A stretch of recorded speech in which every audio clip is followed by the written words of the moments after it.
I see you. You see me too? Ha, good, good.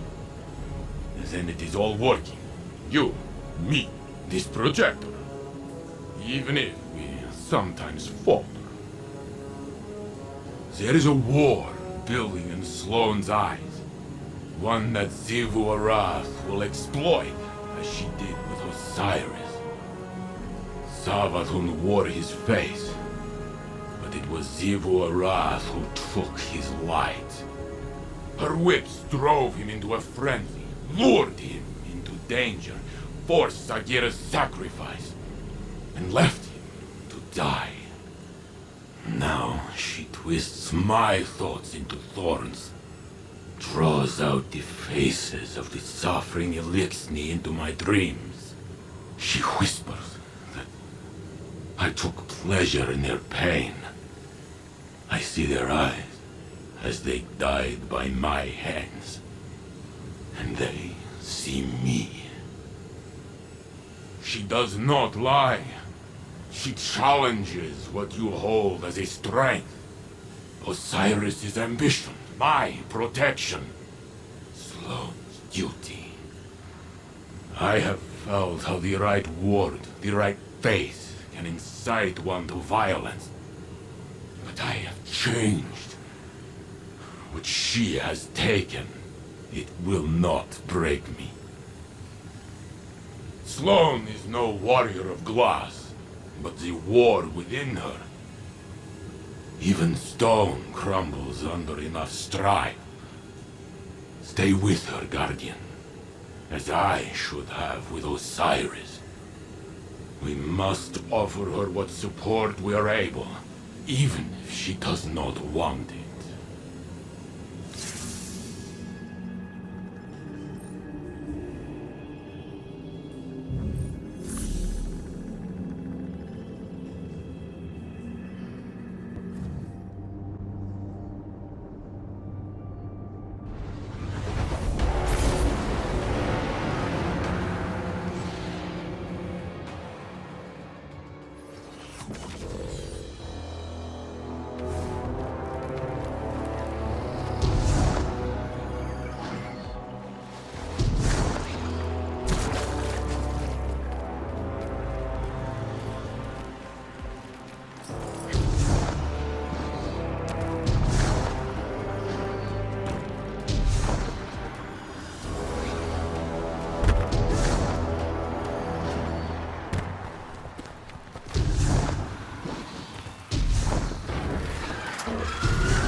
but only for a moment.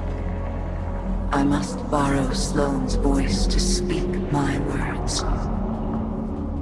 Please, heed them well.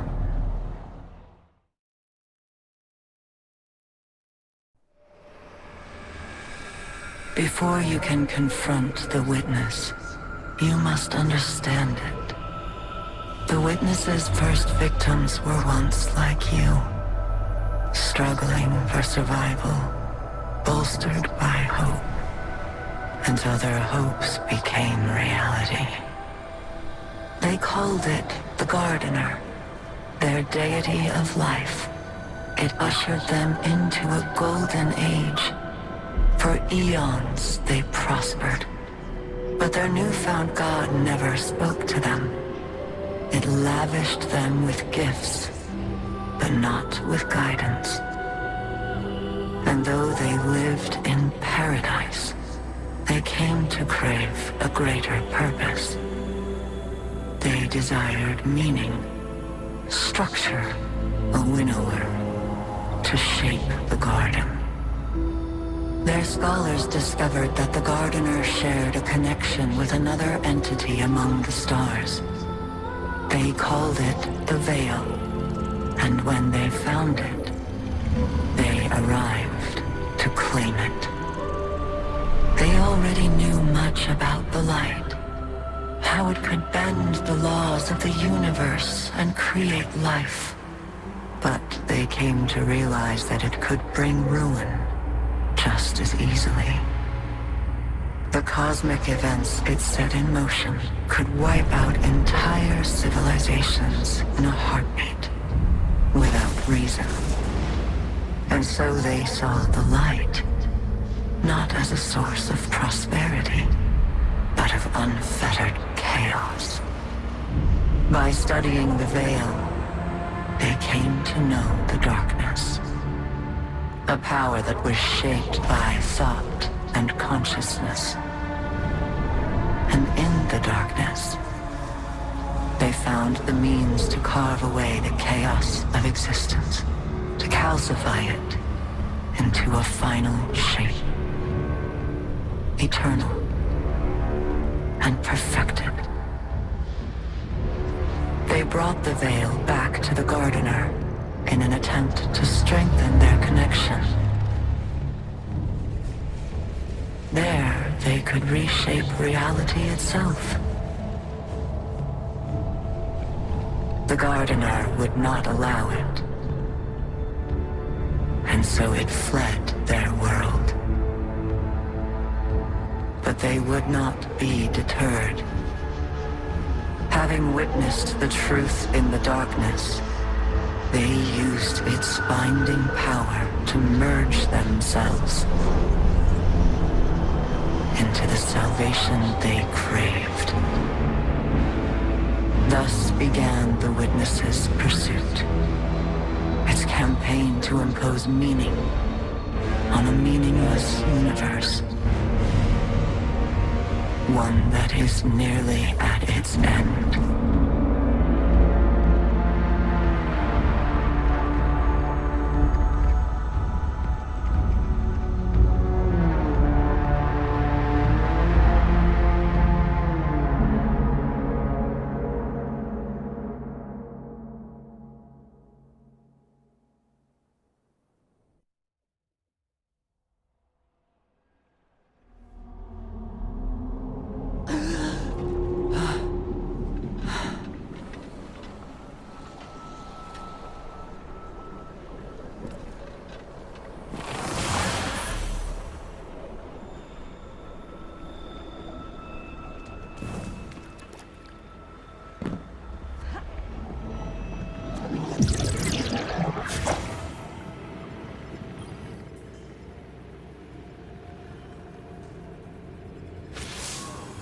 Well, now we've heard what Asa had to tell us.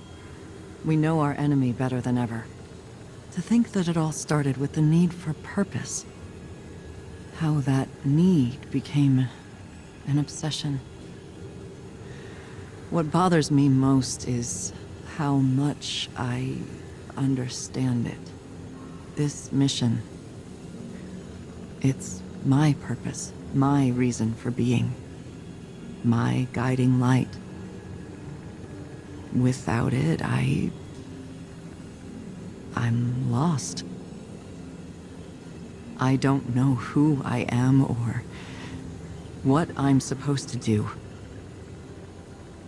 And that lack of direction, it's harder to face than 1,000 battles. I felt the same about my previous mission when I held the line on Titan. And if I'm being honest, it feels like I failed. I survived, but for what reason? What was it all meant to achieve? The only answer I've found is to learn what Asa knows. If I can do that, it will all have been worth it. Our link ended before Asa could explain how to get through the portal. The bond took its toll. But we'll both be ready again soon. When that time has come and gone, then I can feel like I accomplished the mission.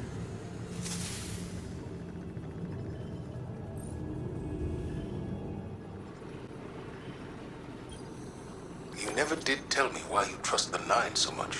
Oh, I don't. Not even a little. I trust Orin. Orin. Long story. The short of it is, I may have had a feeling or two for somebody a long time ago.